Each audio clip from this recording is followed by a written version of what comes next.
শেষ পাতে চাই চারটি, আর যদি হয় এরকম একটা লোভনীয় পোস্ত আমড়ার অম্বল, তাহলে তো কথাই নেই। নমস্কার, কুইজিনিয়া চ্যানেলের পক্ষ থেকে সকলকে জানাই সাদর আমন্ত্রণ। আমাদের সবার চ্যানেল কুইজিনিয়াকে সাবস্ক্রাইব করে পাশে থাকা বেল বাটন আর অল আইকন প্রেস করে রাখলেই সব নতুন ভিডিও নোটিফিকেশন আপলোড হওয়া মাত্র আপনাদের কাছে পৌঁছে যাবে। আমরা সবাই পছন্দ করি চাটনি শেষ পাতে খেতে, আর সেটাতে আনা দরকার ভ্যারাইটি। আজকে আমি নিয়ে এসেছি পোস্ত আমড়ার অম্বল। দুর্দান্ত এই আমড়ার চাটনির রেসিপিটা বাড়িতে অতি অবশ্যই ট্রাই করবেন। বাচ্চা থেকে বড় সকলেরই মন জয় করে নেবে। আসুন দেখে নেওয়া যাক। 200 গ্রাম আমড়া এখানে আমরা নিয়েছিলাম।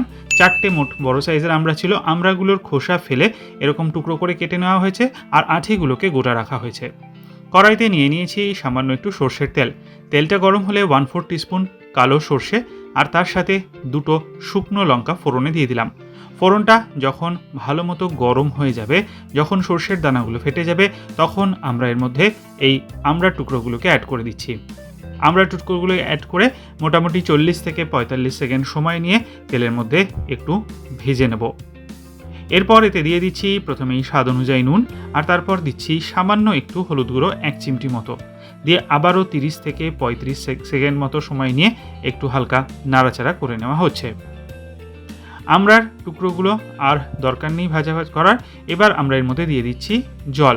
250 মিলিলিটার পরিমাণ জল দিয়ে আমরা একটু নেড়ে চেড়ে নিলাম, আর তারপর এখানে দিয়ে দিলাম আমরা বেশ কিছুটা পরিমাণ চিনি।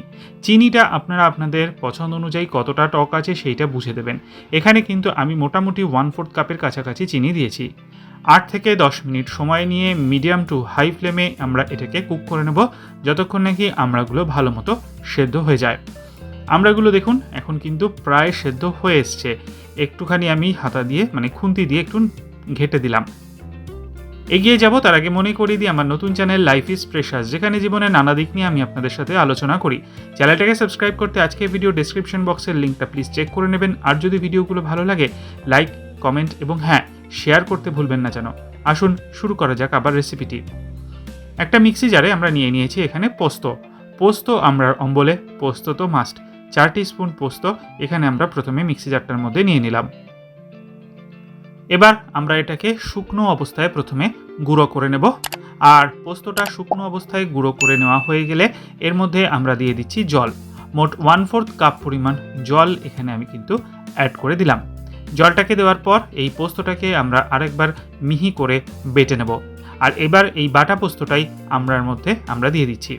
দিয়ে ভালো করে নেড়ে চেড়ে আর মিনিট খানেক থেকে মিনিট দেড়েক সময় নিয়ে একটু ফুটিয়ে নেব। বেশি পোস্ত দেওয়ার পরে বেশি ফোটাবার কিন্তু কোনো প্রয়োজন নেই। আর অতি অবশ্যই খুন্তিটাকে দিয়ে ভালো করে ঘেটে দেওয়ার চেষ্টা করবেন আমড়ার টুকরোগুলো। তবে হ্যাঁ, আমরা কিন্তু একদম ঘেটে পুরো পাক হয়ে কখনোই যায় না। ঠিক এরকমভাবে আমরা মিশিয়ে নিলাম আর রান্নাটা করে নিলাম। গ্যাসের ফ্লেমটা অফ করে দিলাম। তৈরি হয়ে গেছে দারুণ স্বাদের এই পোস্ত আমড়ার অম্বল। বাড়িতে অতি অবশ্যই ট্রাই করুন, আর খেয়ে কমেন্টে জানান কেমন লাগলো। আর যদি ভালো লেগে থাকে তাহলে বরাবরের মতো একটা লাইক এবং প্রচুর শেয়ার করতে ভুলবেন না যেন। যারা এখনও চ্যানেল কুইজিনেকে সাবস্ক্রাইব করেননি, অনুরোধ করবো চ্যানেলটাকে সাবস্ক্রাইব করে এই পরিবারের সদস্য হয়ে যাওয়ার জন্য। লাইফ ইজ প্রেশাস গল্পে শিকালিকাল চ্যানেল দুটিকে সাবস্ক্রাইব করতে আজকে ভিডিও ডেসক্রিপশন বক্সের লিঙ্কটা প্লিজ চেক করে নেবেন। সবাই ভালো থাকবেন, সুস্থ থাকবেন। দেখা হবে পরের রেসিপি নিয়ে। আজ তাহলে পর্যন্তই, নমস্কার।